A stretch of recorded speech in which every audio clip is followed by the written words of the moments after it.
Τουρκία. Δεν είναι μια χώρα που να συνδέει κανείς αμέσως με το εργοστάσιο παγκόσμιων πρωταθλητών μοτοσικλέτας. Σκέφτεσαι την Ιταλία, σκέφτεσαι την Ισπανία, ίσως την Αυστραλία.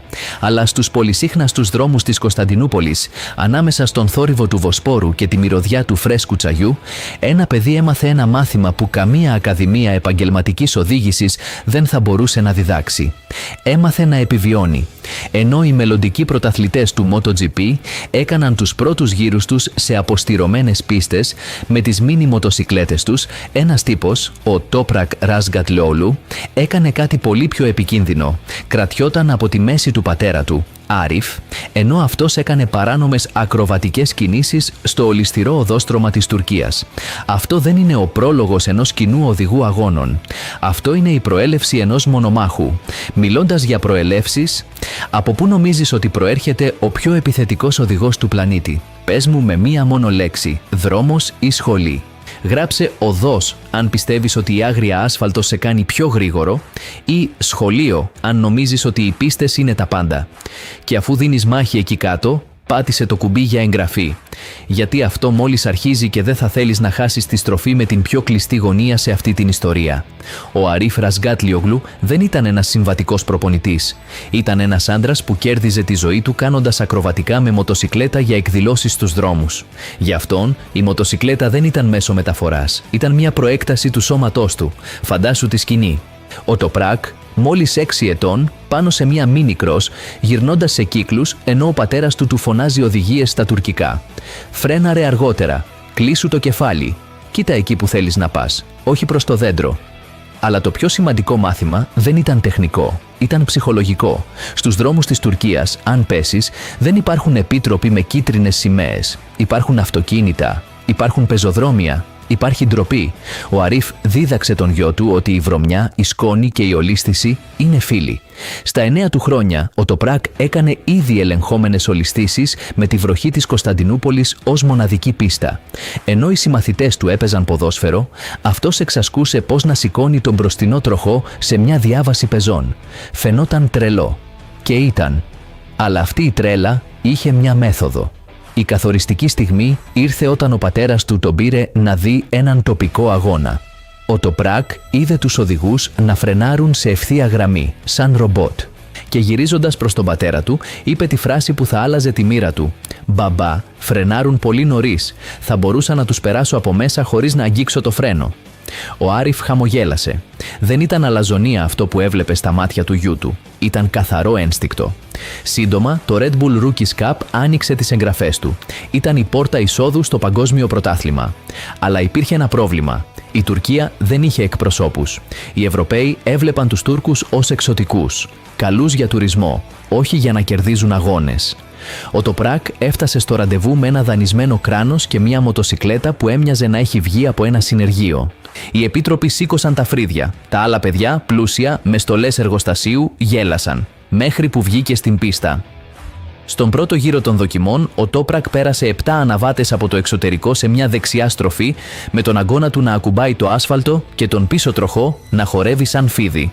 Η σιωπή στο box ήταν νεκρική. Κάποιος ρώτησε «Ποιος είναι αυτός ο τρελός?» Η απάντηση ήρθε γρήγορα. «Είναι ο Τούρκος, ο γιος του ακροβάτη». Στον πρώτο του χρόνο στη Rookies Cup, χωρίς πόρους, χωρίς εργοστάσιο, χωρίς τίποτα, ο Τόπρακ τερμάτισε στην κορυφή 10. Δεν ήταν ένα μαθηματικό θαύμα στις γραμμές της πίστας. Ήταν ένας θηρευτής. Και οι θηρευτές δεν εκπαιδεύονται σε κλουβιά από γυαλί. Αλλά το όνειρο συγκρούστηκε με την πραγματικότητα. Το ευρωπαϊκό πάντοκ είναι μια ευγενής αυλή. Για να λάμψεις, χρειάζεσαι χορηγούς, μάνατζερ, επαφές. Ο Τόπρακ είχε μόνο έναν πατέρα με οικονομικά προβλήματα και μια μοτοσικλέτα που χαλούσε κάθε 2 Σαββατοκύριακα. Έφτασε μια στιγμή που ο Άριφ έπρεπε να πουλήσει τη δική του μοτοσικλέτα ακροβατικών για να πληρώσει τις εγγραφές του Τόπρακ στο πρωτάθλημα Ευρώπης. Εκείνο τον χειμώνα, ο Άριφ περπατούσε κάτω από τη βροχή για να πάει στη δουλειά. Ο Τόπρακ δεν το έμαθε μέχρι χρόνια αργότερα. Εδώ είναι που πολλοί θα είχαν σπάσει. Η οικονομική πίεση είναι ο σιωπηλός δαίμονας κάθε αθλητή. Αλλά η οικογένεια Ραζγκάτλιογλου είχε ένα πλεονέκτημα που δεν εμφανίζεται σε κανένα ισολογισμό. Μια αδιάσπαστη πίστη. Η μητέρα του Τόπρακ, η Σεβγή, έραβε μπαλώματα στη στολή του αγώνα του στο χέρι, γιατί δεν μπορούσαν να πληρώσουν μια καινούρια. Ο Τοπράκ, κάθε φορά που ανέβαινε στη μοτοσικλέτα, είχε ραμμένο στο στήθος τη θυσία της οικογένειάς του. Αυτό δεν διδάσκεται σε καμία πίστα. Αυτό το μαθαίνει στο σπίτι. Το 2015 έκανε τον ντεμπούτο του στο Παγκόσμιο Πρωτάθλημα Moto2. Ναι, τίποτα λιγότερο από την προθέρμανση του MotoGP. Αλλά η κόλαση τον περίμενε. Η Moto2 είναι μια ομογενοποιημένη κατηγορία, όπου όλοι έχουν τον ίδιο κινητήρα Triumph και όπου το ακατέργαστο ταλέντο δεν αρκεί. Χρειάζεσαι φινές.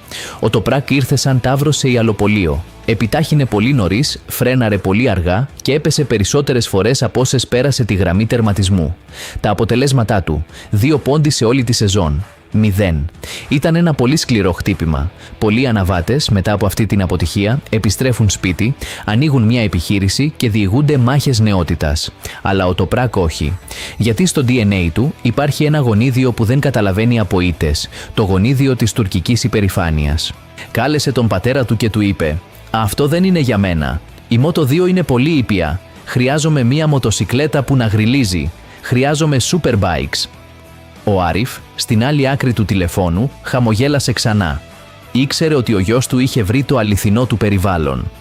Οι Superbikes είναι θηρία 200 ύπων, χωρίς παρεμβατικό έλεγχο πρόσφυσης, με φρένα από ατσάλι που δαγκώνουν σαν λύκη. Είναι μηχανές ανδρών. Και ο Τοπράκ, στα 19 του χρόνια, ήταν ήδη ένας άνδρας φτιαγμένος από πτώσεις στους δρόμους και ουλές. Για να κατανοήσουμε τη σημασία αυτής της αλλαγής, πρέπει να κατανοήσουμε τη φιλοσοφική διαφορά μεταξύ MotoGP και Superbikes. Το MotoGP είναι laser, οι Superbikes είναι πάλι. Στο MotoGP, οι αναβάτες σχεδιάζουν τέλειες στροφές, με τη βοήθεια της αεροδυναμικής και της ηλεκτρονικής. Στις Superbikes, οι μοτοσικλέτες στρίβουν, γλιστρούν και φωνάζουν. Οι πίσω τροχοί χορεύουν, τα φρένα καπνίζουν και οι προσπεράσεις είναι σώμα με σώμα. Ο Τόπρακ δεν γεννήθηκε για τον Ιστέρι. Γεννήθηκε για το μαχαίρι. Το 2018 έκανε το άλμα στο Παγκόσμιο Πρωτάθλημα Superbikes με την ομάδα Kawasaki Puchetti. Μια ιδιωτική μοτοσικλέτα, χωρίς επίσημη υποστήριξη, με έναν προϋπολογισμό που δεν έφτανε ούτε για να αλλάξει ελαστικά σε κάθε συνεδρία. Οι δημοσιογράφοι έλεγαν: «Είναι ένας ακόμα αναβάτης, εξωτικός, που πουλάει μπλουζάκια στην Τουρκία και τίποτα παραπάνω». Μέχρι που ήρθε ο αγώνας του Πορτιμάο. Κάτω από καύσωνα, ο Τόπρακ ξεκίνησε από την 8η θέση. Μετά από 3 στροφές ήταν ήδη 4ος, στη μέση του γύρου 2ος. Και στην ευθεία του τερματισμού προσπέρασε τον ηγέτη από το εσωτερικό της στροφής 1 με μια κίνηση που έκανε όλους τους επιτρόπους να σηκωθούν από τις καρέκλες τους. Δεν φρέναρε. Κυριολεκτικά δεν χρησιμοποίησε το φρένο. Στήριξε τη μοτοσικλέτα, εμπιστεύτηκε την πρόσφυση του πίσω ελαστικού και βούτυξε στο κενό. Κέρδισε. Η πρώτη του νίκη στο παγκόσμιο. Το box του Puchetti έκλαιγε. Ο Τόπρακ, στο βάθρο, έδειξε στον ουρανό. Ολόκληρη η Κωνσταντινούπολη σταμάτησε για να δει τον άσωτό της γιο. Αυτή η νίκη δεν ήταν μια σύμπτωση. Ήταν η επιβεβαίωση κάτι που οι μηχανικοί θα χρειαζόταν χρόνια για να κατανοήσουν. Ο Τόπρακ έχει ένα σχεδόν υπερφυσικό ταλέντο να αισθάνεται το όριο του πίσω ελαστικού. Ενώ άλλοι αναβάτες εξαρτώνται από την τηλεμετρία για να ξέρουν πότε το ελαστικό θα αποδεσμευτεί, ο Τόπρακ το αισθάνεται στο πίσω μέρος. Κυριολεκτικά. Αυτός ο ίδιος έχει πει σε συνεντεύξεις: «Δεν κοιτάω την οθόνη. Νιώθω τη γόμα. Όταν αρχίζει να τρέμει με συγκεκριμένο τρόπο, ξέρω ότι μπορώ να πιέσω ένα 5% παραπάνω». Αυτό δεν διδάσκεται. Αυτό είναι χάρισμα. Αυτό είναι δρόμος. Ξέρεις τι μου αρέσει σε αυτή την εικόνα? Ότι εδώ δεν υπάρχουν μυστικά. Μόνο καθαρό ταλέντο. Και μιλώντας για ταλέντο, πες μου, τι νομίζεις ότι είναι πιο σημαντικό για να κερδίσεις στο SBK, τα αυγά ή το κεφάλι? Άφησέ το στα σχόλια με μία μόνο λέξη: αυγά ή κεφάλι. Και αν δεν έχεις εγγραφεί ακόμα, τι περιμένεις? Αυτό είναι σαν να βλέπεις έναν τίγρη να μεγαλώνει. Εγγράψου τώρα και μη χάσεις όταν αυτός ο τίγρης φάει τους από το MotoGP. Για το 2020, η αγορά μεταγραφών τον είχε στο στόχαστρο. Η Yamaha, απελπισμένη να απομακρύνει τον Τζόναθαν Ρέα, τον κέισαρα της Kawasaki, αποφάσισε να ποντάρει στον Τούρκο. Τον υπέγραψαν για την επίσημη ομάδα Πάτα Yamaha. Ήταν σαν να έφερνες έναν λύκο της στέπας σε έναν αγώνα γαλήνιων. Όλοι ήξεραν ότι ήταν γρήγορος, αλλά κανείς δεν φανταζόταν ότι ήταν και στρατηγός, γιατί εδώ έρχεται αυτό που κανείς δεν λέει για τον Τοπράκ. Δεν είναι ένας παράλογος τρελός. Είναι ένας μεθοδικός τρελός. Δουλεύει κάθε Σαββατοκύριακο σαν σκακιστής. Μελετά τις αδυναμίες της Ρέα για 20 γύρους. Της δαγκώνει τις φτέρνες. Φθύρει το πίσω λάστιχο. Και όταν η Ρέα κάνει ένα λάθος μισού χιλιοστού, ο Τοπράκ εισβάλλει σαν ζεστό μαχαίρι. Είναι παρενόχληση και κατεδάφιση. Είναι ο πόλεμος χαρακομμάτων του ασφάλτου. Και μην ξεχνάμε τον διευθυντή της ομάδας του, Πολ Ντένινγκ. Ο Ντένινγκ είναι ένας παλιός αλεπούς του μηχανοκίνητου αθλητισμού που είχε δει να περνούν πρωταθλητές όπως ο Μπεν Σπίες. Αλλά όταν ήρθε ο Τοπράκ, ο Ντένινγκ είπε μια φράση που έχει γίνει μύθος. «Ποτέ δεν έχω δει κανέναν να οδηγεί με τον πισινό τόσο συνδεδεμένο με τον εγκέφαλο. Ο Τοπράκ δεν οδηγεί τη μοτοσικλέτα, τη χορεύει». Αυτή η αρχαία σύνδεση μεταξύ του σώματος και της μηχανής είναι αυτό που χωρίζει τους καλούς από τους εκλεκτούς. Η σεζόν 2021 ήταν το έτος της αλήθειας. Ο Τζόναθαν Ρία είχε 6 συνεχόμενους τίτλους, μια δυναστεία που φαινόταν αιώνια. Αλλά ο Τοπράκ είχε ένα μυστικό πλεονέκτημα, το στυλ οδήγησής του «σταμάτα και πήγαινε». Ενώ όλοι σχεδίαζαν στρογγυλές και ομαλές γραμμές, ο Τοπράκ φρέναρε αργά, στήριζε τη μοτοσικλέτα με τον πισινό του να γλιστράει και έβγαινε από τη στροφή πριν από οποιονδήποτε. Η μηχανική της Yamaha ήταν έκπληκτη με τα δεδομένα του. «Αυτό δεν είναι δυνατό», έλεγαν. «Χρησιμοποιεί το ελαστικό από τη λάθος πλευρά». Και ο Τοπράκ γελούσε. «Εγώ δεν διαβάζω τα εγχειρίδια, διαβάζω τον ασφάλτο». Η τελική μάχη στο Μανταλίκα ήταν για τον κινηματογράφο, βρεγμένος έξοδος, μετά ξηρός, μετά πάλι βρεγμένος. Ο Τοπράκ ηγούνταν, ο Ρέα τον παρακολουθούσε. Με 3 στροφές να απομένουν, ο Ρέα προσπάθησε μια απελπισμένη επίθεση στη στροφή 10. Ο Τοπράκ, αντί να κλείσει την πόρτα, έκανε κάτι που θα έκανε μόνο ένας πρώην ακροβάτης του δρόμου. Άνοιξε τη γραμμή, άφησε τον Ρέα να περάσει και μετά τον πέρασε ξανά στην επόμενη φρένα με μια αλλαγή κατεύθυνσης που έμοιαζε με επιληπτική συστροφή. Οι σχολιαστές τρελάθηκαν. Ο Τοπράκ έκανε ένα εναντίον όλων. Ο Ρέα είναι σε σοκ. Όταν πέρασε τη γραμμή του τερματισμού, ο Τοπράκ δεν φώναξε. Κατέβηκε από τη μηχανή, γονάτισε και φίλησε τον ασφάλτο της Ινδονησίας. Ήταν παγκόσμιος πρωταθλητής Superbikes, ο πρώτος Τούρκος στην ιστορία. Είχε αποκαθιλώσει τον βασιλιά. Και το είχε κάνει με άγριο τρόπο, με τρόπο δρόμου, με τρόπο Τόπρακ. Αυτό το φιλί στον ασφάλτο δεν ήταν μια θεατρική χειρονομία. Ήταν ένα μήνυμα. Ένα μήνυμα σε όλα τα παιδιά της Τουρκίας που, όπως αυτός, μεγάλωσαν με λίγους πόρους και πολλές επιθυμίες. «Αν τα κατάφερα εγώ, μπορείς κι εσύ», τους έλεγε χωρίς λόγια. Ο τουρκικός τύπος τον βάφτισε ο Γαλατάς της Κωνσταντινούπολης, προς τιμήν του προηγούμενου παρατσούκλι του, αλλά η πραγματικότητα είναι ότι ο Τόπρακ δεν ήταν πια Γαλατάς. Ήταν βασιλιάς, αλλά ένας πρωταθλητής δεν επαναπάβεται στις δάφνες του. Τα επόμενα χρόνια ήταν χρόνια εδραίωσης. Αν και έχασε τον τίτλο από τον Ρέα και μετά από τον Μπαουτίστα, τον άλλο εξωγήινο της Ντουκάτι, ο Τόπρακ απέδειξε κάτι πιο σημαντικό, ότι κάθε χρόνο που περνούσε, αυτός μεγάλωνε. Σταμάτησε να είναι το άγριο ταλέντο και έγινε ένας υπολογιστικός μονομάχος. Έμαθε να διαχειρίζεται τα ελαστικά. Έμαθε να μην καίει τα λάστιχα στις πρώτες 5 στροφές. Έμαθε να βάζει σε σιωπή αυτούς που έλεγαν ότι μόνο ήξερε να επιτίθεται. Ήξερε επίσης να αμήνεται. Και ξέρει να κερδίζει. Υπάρχει μια ανέκδοτο που καθορίζει αυτή την εξέλιξη. Το 2022, μετά από μια χαμένη κούρσα λόγω μιας επιθετικής απόφασης για τα λάστιχα, ο Τόπρακ κλείστηκε στο motorhome με τους μηχανικούς του. Δεν βγήκε για 3 ώρες. Όταν άνοιξε την πόρτα, είχε μπροστά του έναν χάρτη της πίστας γεμάτο με χειρόγραφες σημειώσεις, με φρεναρίσματα σημειωμένα με κόκκινο και επιταχύνσεις με πράσινο. Αυτός ο ίδιος είχε επανασχεδιάσει τη στρατηγική του. Ένας Ιάπωνας μηχανικός είπε «Ποτέ δεν είχα δει έναν πιλότο να κάνει αυτό χωρίς υπολογιστή». Ο Τοπράκ απάντησε «Ο υπολογιστής είναι εδώ» και έδειξε τον κρόταφό του. Σήμερα συνεχίζει να δίνει μάχες στις Superbikes, αλλά όλοι, απολύτως όλοι στο Paddock, ξέρουν ότι ο Τοπράκ έχει μια εκκρεμότητα. Ένα αγκάθι από το 2015. Μια κατηγορία που τον ταπείνωσε, MotoGP. Και εδώ φτάνουμε στη στιγμή που όλοι οι φίλοι της μοτοσικλέτας περιμένουν. Θα πάει ο Τοπράκ Ρασγκάτλιογλου στο MotoGP? Η σύντομη απάντηση, ναι. Αλλά η μακροχρόνια απάντηση είναι πολύ πιο ενδιαφέρουσα. Γιατί δεν μιλάμε για έναν οποιονδήποτε ρούκι. Δεν είναι ένα παιδί 20 ετών που ανεβαίνει από το Moto2.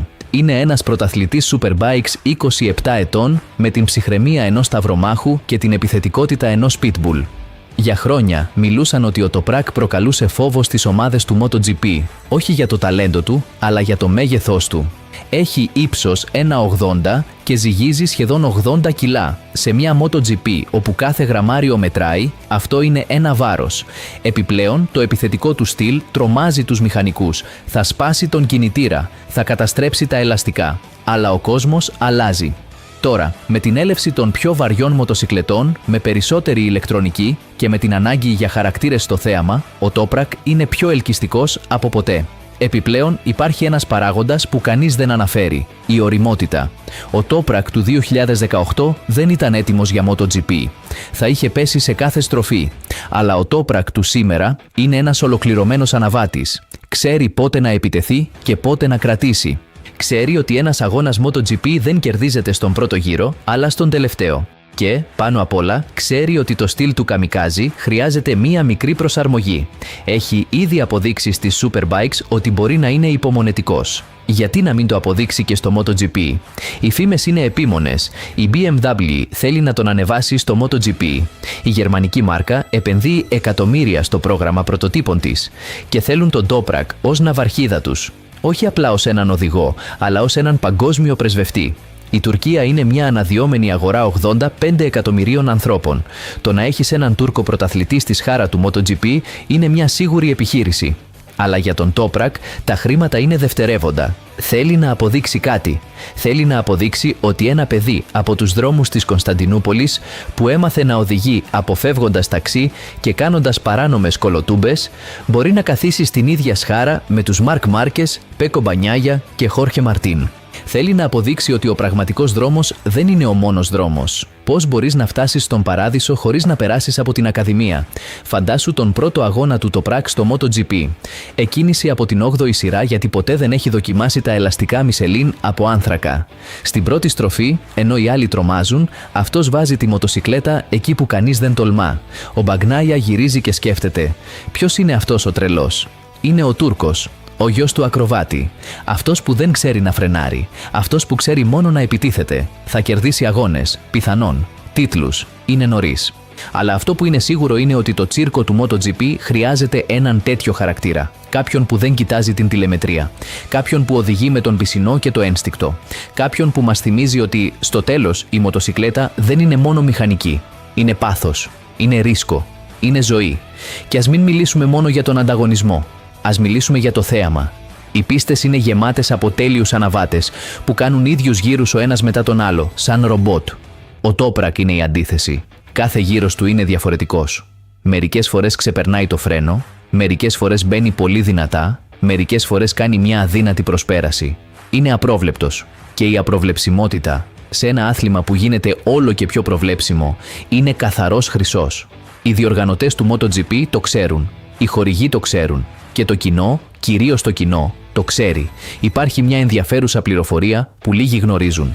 Το 2023, κατά τη διάρκεια κάποιων ιδιωτικών δοκιμών με μια MotoGP της Yamaha στην πίστα του Χερέθ, ο Toprak έτρεξε σε ανταγωνιστικούς χρόνους, μόλις 8 δέκατα πίσω από τους επίσημους αναβάτες, χωρίς καμία εμπειρία στην κατηγορία, με ελαστικά που δεν είχε χρησιμοποιήσει ποτέ και με μια μοτοσικλέτα που δεν είχε αγγίξει ποτέ. Όταν οι μηχανικοί είδαν τα δεδομένα, δεν πίστευαν στα μάτια τους. Οι χρόνοι του ανατομέα ήταν ανισομερείς, κέρδιζε πολύ στις επιβραδύνσεις, αλλά έχανε στις γρήγορες στροφές λόγω έλλειψης εμπειρίας. Μόλις μάθει να πετάει στις γρήγορες στροφές, προσέξτε, ο Toprak Razgatlioglu παραμένει στην κορυφή των Superbikes, ρίχνοντας κλεφτές ματιές στη MotoGP. Αλλά η ιστορία του είναι ήδη θρύλος. Γιατί δεν είναι μόνο η ιστορία ενός πιλότου. Είναι η ιστορία ενός πατέρα που δίδαξε τον γιο του να μην φοβάται. Μια ολόκληρη χώρα, η Τουρκία, που βρήκε σε αυτόν έναν ήρωα μεγαλύτερο από οποιονδήποτε ποδοσφαιριστή. Ένα στυλ πιλότου που οι μηχανικοί το αποκαλούν αναποτελεσματικό, αλλά το κοινό το αποκαλεί βίαιο. Και στο τέλος, το κοινό έχει πάντα δίκιο. Υπάρχει ένα τελευταίο μάθημα που μας αφήνει ο Toprak, ίσως το πιο σημαντικό. Σε έναν κόσμο που είναι αιμονή με τα δεδομένα, τις προσομοιώσεις και την τελειότητα, μας θυμίζει ότι ο ανθρώπινος παράγοντας παραμένει αναντικατάστατος. Ότι ένας πιλότος με ψυχή μπορεί να κάνει περισσότερα από έναν υπολογιστή με ρόδες. Ότι ο δρόμος, με όλο του το χάος και τον κίνδυνο, παραμένει το καλύτερο σχολείο της ζωής. Και ότι ένα παιδί που κρατιόταν από τη μέση του πατέρα του στην Κωνσταντινούπολη μπορεί να φτάσει στην κορυφή, όχι επειδή είχε την καλύτερη ομάδα, αλλά επειδή είχε τον καλύτερο δάσκαλο, την ανάγκη. Ο Ο Toprak δεν έχει γράψει ακόμα το τελευταίο κεφάλαιο. Μπορεί να τελειώσει στο MotoGP, μπορεί να αποσυρθεί ως ο αδιαμφισβήτητος βασιλιάς των Superbikes ή μπορεί να εκπλήξει όλους και να πάει να τρέξει σε αυτοκίνητα. Αλλά αυτό που είναι σίγουρο είναι ότι μέσα σε 50 χρόνια, όταν τα παιδιά αναρωτηθούν τι ήταν αυτό το να οδηγείς χωρίς ηλεκτρονικές βοήθειες, χωρίς αεροδυναμικά φτερά, μόνο με θάρρος και ταλέντο, θα δείξουν ένα βίντεο του Toprak Razgatlioglu να κάνει προσπέραση στη στροφή 11 του Πορτιμάο, με τον πίσω τροχό να χορεύει σαν δερβίσης. Γιατί δεν είναι μόνο ένας οδηγός. Είναι μια ζωντανή υπενθύμηση ότι οι δρόμοι μπορούν να είναι περισσότερη σχολή από οποιαδήποτε πίστα. Ότι η αντιξοότητα διαμορφώνει πρωταθλητές πιο σκληρούς από οποιαδήποτε ακαδημία. Και ότι μερικές φορές οι πιο απροσδόκητοι ήρωες προέρχονται από τα πιο απίθανα μέρη. Και τώρα, μετά από αυτό το τρενάκι του τρόμου, θέλω μόνο να μου απαντήσεις σε ένα ειλικρινές πράγμα. Αν ο Toprak φτάσει στο MotoGP, θα κερδίσει έναν αγώνα στην πρώτη του χρονιά. Απάντησε ναι ή όχι στα σχόλια, χωρίς δικαιολογίες. Ένα ναι ή ένα όχι. Και αν έφτασες μέχρι εδώ, σημαίνει ότι είσαι από τους δικούς μας. Έτσι, κάνε το επίσημο. Εγγράψου, ενεργοποίησε το καμπανάκι και προετοιμάσου, γιατί όταν ο Toprak ανέβει σε αυτή τη MotoGP θα σου το πω εδώ πρώτος. Ευχαριστώ που ταξίδεψες μαζί μου από τους δρόμους της Τουρκίας μέχρι τον ουρανό του ασφάλτου. Αυτό είναι μόνο η πρώτη στροφή.